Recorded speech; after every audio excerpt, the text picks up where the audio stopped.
Hello students, তোমাদের সবাইকে আমার এই চ্যানেলে স্বাগত। দেখো, ক্লাস 10-এর জীবনবিজ্ঞানের সেকেন্ড চ্যাপ্টারের সপুষ্পক উদ্ভিদের যৌনজনন এই অংশটির খুব গুরুত্বপূর্ণ একটি প্রশ্ন, অর্থাৎ অটোগ্যামি ও গেইটোনোগ্যামি তোমরা একবার ভালোভাবে দেখে নাও। এই প্রশ্নটি তোমাদের সেকেন্ড সামেটিভ এক্সামিনেশনের জন্য খুবই গুরুত্বপূর্ণ। তোমরা জানো যে পরাগযোগে কোনো ফুলের পরাগধানী থেকে সৃষ্ট পরাগরেণু সেই ফুলের গর্ভমুণ্ডে অথবা ওই একই গাছের অন্য ফুলের গর্ভমুণ্ডে এসে পড়ে, তখন তাকে স্বপরাগযোগ বলা হয়। স্বপরাগযোগ দুই ধরনের হয়ে থাকে, একটি হলো অটোগ্যামি এবং অপরটি হলো গেইটোনোগ্যামি।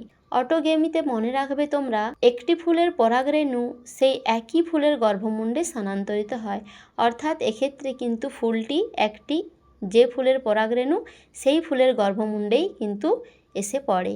ফুলগুলি উভলিঙ্গ প্রকৃতির হয়, কোনো বাহকের প্রয়োজন হয় না। উদাহরণ তোমরা মনে রাখবে অপরাজিতা, নয়নতারা, টমেটো, মটর ইত্যাদি। মটর ফুল উভলিঙ্গ হওয়ায় মেন্ডেল সংকরায়ন পরীক্ষার জন্য নির্বাচিত করেছিলেন। পরবর্তী প্রকারভেদ দেখো, গেইটোনোগ্যামি। এক্ষেত্রে একটি ফুলের পরাগরেণু একই গাছের অন্য কোনো ফুলের গর্ভমুণ্ডে স্থানান্তরিত হয়, অর্থাৎ এক্ষেত্রে একটি ফুলের পরাগরেণু গাছটি একই হবে কিন্তু অন্য কোনো ফুলের গর্ভমুণ্ডে এসে স্থানান্তরিত হবে। তোমরা মনে রাখবে একে জেনোগ্যামিও বলা হয়। একলিঙ্গ বা উভলিঙ্গ প্রকৃতির হয়ে থাকে।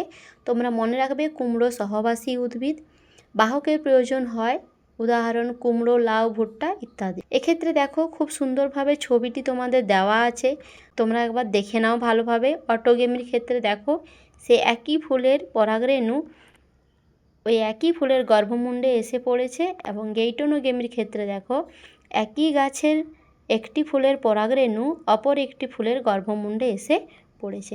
আশা করি তোমরা বুঝতে পেরেছো। তাও যদি তোমাদের কোনো অসুবিধা থেকে থাকে অবশ্যই তোমরা কমেন্ট করো। এই ধরনের আরও গুরুত্বপূর্ণ প্রশ্ন উত্তর পেতে অবশ্যই তোমরা চ্যানেলটি সাবস্ক্রাইব করে পাশে থেকো। Thank you.